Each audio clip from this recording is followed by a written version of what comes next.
Yo, how you doing, my dude? All good with you? Hope so. Ready for another little episode, bro? Just picture this, man. You could be out there living the adventure life, chillin', hunting goblins, going all out, flexing as an adventurer, leveling up, doing whatever you want in your Isekai world. But our MC?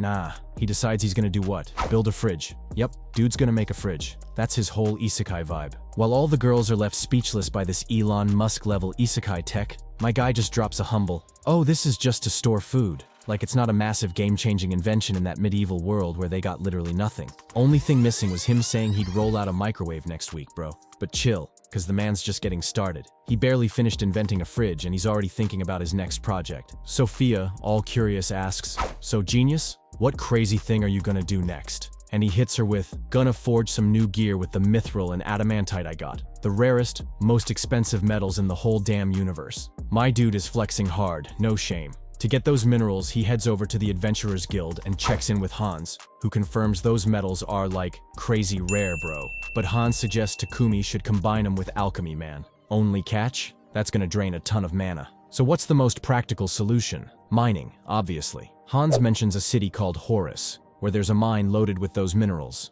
What's the big catch? Only members of the Blacksmith Guild can get in, but Takumi finds a shortcut. If he accepts a mission to take out a monster inside that mine, he can sneak in on the low. But of course, as always, the universe conspires to overload our MC's schedule. Baroque pops up out of nowhere asking for some trantwood, that creepy living tree from the Forest of Death. And, coincidence or not, the forest is right on the way to Horus. And as a little bonus, he also asks Takumi to bring along a blacksmith named Gambo. Our MC, who just wanted to upgrade some gear, now has a whole damn to-do list, bro. So he asks how long it takes to get to Horus. Hans says it's a 7-day trip by standard wagon, pulled by those beast-like horses. But guess what? None are available. That's when Riel shows up all triumphant, with a black buffalo he just took down, and gives the heads up. Bro, these missions are getting wild. Monsters are leveling up like crazy, no mercy. Baroque, instead of worrying, is just seeing fat loot and juicy rewards on the horizon. Yeah, bro. Man's out here in full mercenary mode. Takumi, always thinking about comfort, invites Riel to crash at his place for the night, mentioning there's a bath ready and waiting. But before that, they make a pit stop to visit Paypek, who offers to lend them a monster horse in exchange for a cut of the minerals Takumi's gonna mine. And of course, he wants more fridges, man. Meanwhile, Sophia's back at the house, all impatient, realizing Takumi is taking way too long to show up. Riel, with those sharp instincts, senses danger and spots a hooded figure approaching. He does the smart, cautious thing. He books it, but he catches a massive kick right to the back. Sophia doesn't hesitate for a second. She's ready to slice the dude in half, thinking he's attacking Takumi. Our poor MC dives right into the middle of the mess, trying to stop Sophia from straight up assassinating Riel, who barely made it out alive. After all the yelling and explanations, they all head back home. There, Riel finally meets Maple's new form, their pet spider. Not sure if you remember, but she didn't vibe with him at first. And now that she can talk, she just straight up hits him with a cold, "I hate you," right to his face. Seeing Takumi surrounded by all these girls, Riel realizes there's literally no space for him to even try flirting, and bro just breaks down crying. Man is straight up defeated. He even tries to throw some charm at Maria and Sophia, but those two? They're 100% Team Takumi. F in the chat for Riel, bro. After 3 days of prep, they finally set out. They get the wagon from Paypek and meet Gambo, the blacksmith they'll be escorting. Meanwhile, Hans and Baroque get a heads up from the Horus branch, warning that the Forest of Death is way more dangerous than usual. They're starting to worry if our MC and his crew are gonna be okay. Meanwhile, Paypek, the most random and visionary merchant in this whole kingdom, is in a meeting with King Godin's associates. And guess what went down? The king got a toilet as a tribute, and he was stoked. For real, dude probably sat down and was like, now this is royalty in the 21st century. The problem is, the fame of these magic bathrooms is spreading way too fast. It's basically going viral TikTok style. And you know for sure this is gonna reach the Sidonia Empire, bro. And that's probably not gonna end with peace and diplomacy. Takumi and his crew make it to the Forest of Death and set up a barrier to keep Gambo safe before they go hunting for the trance. Sophia teaches Takumi how to locate them by tracking the mana flow, and she quickly points one out. Takumi picks it up real fast and takes one down easily. But since life is never simple in anime, they quickly realize they're surrounded. Trants are popping out from every damn corner. The group fights back with explosive magic, turning the whole forest into a bonfire straight out of a summer festival. But then, he shows up. This Trant is massive, straight up terrifying, with the kind of regeneration you only see in busted MMO raid bosses. Its roots grow back in seconds, and the team starts sweating bullets. Sophia sizes up the situation with those strategist eyes and makes the call. We've got one shot. We need to destroy its core. Takumi channels fire magic into his sword while Sophia clears the path. Our boy charges in like a shonen protagonist in a season finale, going full maniac mode. His final strike slices right through the boss's trunk, and as a divine reward, some miraculous apples drop. Like the kind that can heal even your overdue bills, my dude. Takumi scoops them all up, cause hey, it's an RPG. You loot it, it's yours. After that, they hit up the Adventurers Guild, where they get a mission to exterminate the legendary iron moles so they can legally mine. Takumi accepts as part of the crew and heads to the mine. While digging, he finds adamantite, but then the ground starts shaking, and boom, the moles show up. Good thing they've got a plan. They hit him with light magic and blind those suckers for an easy win. Gambo's even impressed. He's never seen anyone take down the moles like that. Once they're back in town, Gambo teaches Takumi how to forge mithril and adamantite. Now Takumi's a legit master blacksmith, and he crafts a mithril dagger enchanted with fire. After a week of hardcore work, he finally finishes new gear for Sophia and Maria, tailoring them to match the elements they use most. For himself, he enchants some armor for agility, but when he tries to show off his new speed, he dashes so fast he smashes right into a wall. And how's his pride looking, bro? Bruised. The girls test their new gear, and everything works flawlessly. Then Sophia drops one of those lines that makes both the protagonists and the audience's hearts stop. She looks Takumi dead in the eye and says, "I'd sacrifice my life for you." Takumi, who's used to jokes and explosions, totally panics. "No, girl, value your life more, what the hell?" It's the first time he realizes just how deep this bond between them has grown. And then we see Nolene watching from afar, smiling proudly at how much our MC has progressed, both as an adventurer and as a person in this new world. But then her eyes land on a blood-stained sword. She's a warrior, and she's worried. I just hope he's ready. Meanwhile, 1 year into the future, we cut to the Sidonia Empire. Akira and Yamato are now fully trained, and the Emperor is ready to send them to the kingdom. Back in the present, Takumi finishes Sophia's shield, but he's completely wiped out. And she wishes there was someone who could help him in his workshop, cause man, the dude is killing himself with all this work. Meanwhile, rumors start spreading that the kingdom's using magical devices to purify their sewage. And obviously, that news makes its way to the Empire. So, the Church of Divine Light sends a messenger, who shows up at the king's court, and says that light magic is a gift from the church's goddess. They want the king to hand over the purification magic circle and its patent. The kingdom? They just laugh it off and tell them to go make their own damn magic circles. Respect to the man, for real. The messenger, of course, gets visibly pissed at the response and drops this gem. Using sacred purification magic in a bathroom is unacceptable, so he demands that the creator of the magic be handed over to the Empire. But our king doesn't budge an inch. Straight up refuses the demand, leaving the messenger stunned. He even tries to throw out some threats, bro, but they get completely ignored. Papek then chats with Takumi about everything that's been going down, wondering if it was wise to stand their ground so firmly. But Papek reassures him, says, "Relax, everything's gonna be fine." But Takumi ain't born yesterday, man. He knows this is gonna blow up down the line. You really think the Church of Divine Light is just gonna let this slide? No way, my dude, no way. And then we get this backstage reveal. There are actually 2 religions in the kingdom. The Church of Creation, which worships the goddess Nolene, the real deal. And the Church of Divine Light, which also has a goddess, but it's a little different. More of a commercial kind of vibe, you know? Papek even mentions that the priests from the Church of Light charge an arm and a leg for healing spells. Like that cleric who won't cast cure wounds until your payment hits. You feel me? Takumi starts getting that familiar whiff of trouble brewing and thinks about staying out of it. But, as always, Papek hits him with that classic smooth request. You know how it is. He tells Takumi he offered the king a fridge and a toilet, and the king was so hyped that he wants to meet our MC in person. Our hero, who just wanted to blacksmith in peace, hesitates, but eventually gives in to the old man's insistence. He then tells Sophie and Maria about the visit he'll have to make to the royal capital, and they agree to go with him, though he lets them know they'll only be leaving in a week. Maria asks how long it takes to get there, and he says it's a 7-day trip in a wagon pulled by a monster horse. So she decides she's gonna prep all the food for the journey. Takumi's also thinking about making them some new cloaks.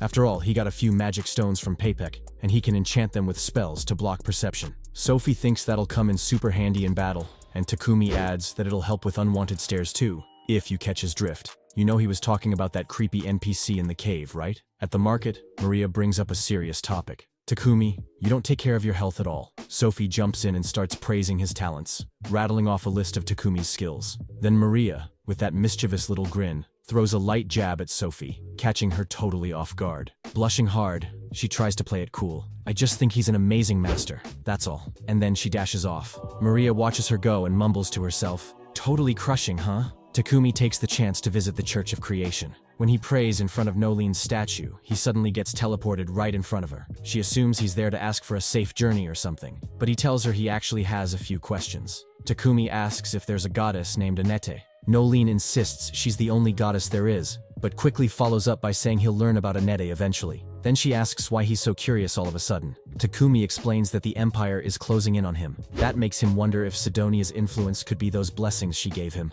Nolin replies that he was summoned because of Sidonia, but Takumi presses her about the other heroes the Empire summoned. He hasn't heard a word about them. That's when the goddess admits she made a mistake and sent Takumi a full year before the other heroes were supposed to arrive. She says they're still a few months away, but Takumi's confused. Why go through the trouble of sending him ahead of schedule? The goddess dodges the question, and since time is short, the only thing she tells him is to bring her some sweets next time they meet. She sends him back, and he wakes up in the church, realizing she avoided answering every single one of his questions. Still, since he has zero interest in meeting the other heroes, he's not even a little worried. 10 months later, the camera cuts to Akira, that hero who is training in the future. The guy's going all out, training with the master, leveling up faster than a buffed character on triple XP weekend. The other heroes just stand there watching in awkward silence. And let's be real, a little jealous too.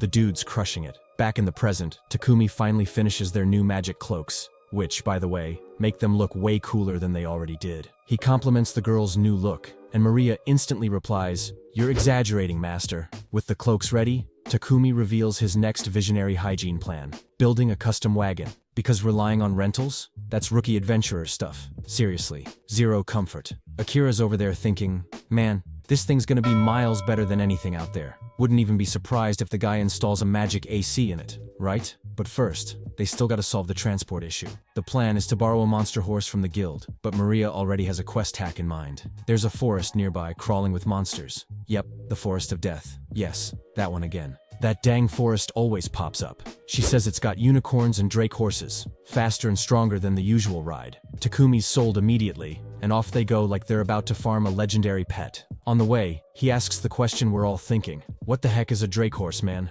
Like, a horse with dragon DNA? Sophie and Maria explain that yeah, they're basically regular horses, but with a rhino horn and dragon scales all over. In other words, the ultimate anime protagonist steed. Stylish, badass, and 100% rideable. Total main character vibes. Their chats cut short when Sophie senses danger nearby. They brace for a fight, but the wolf just runs right past them, thanks to the perception-blocking cloaks. Takumi's pretty proud of his creation, but then Sophie takes hers off. She wants to fight and grow stronger. They quickly take down a wild boar, and Maria, all hyped up, starts cooking a delicious meal. Meanwhile, the protag notices a dead trant nearby, and decides to harvest it. The wood's gonna be super useful when it's time to build the wagon. While everyone's busy, Maple feels left out and wanders off. She stumbles upon a bunch of dead trees, which kind of shocks her. Then she hears something. When she checks it out, she finds an injured drake horse, which zaps lightning at her when she gets close. It reminds her a bit of the first time she met our protag. So, she introduces herself and tells it that her master, Takumi, can heal him.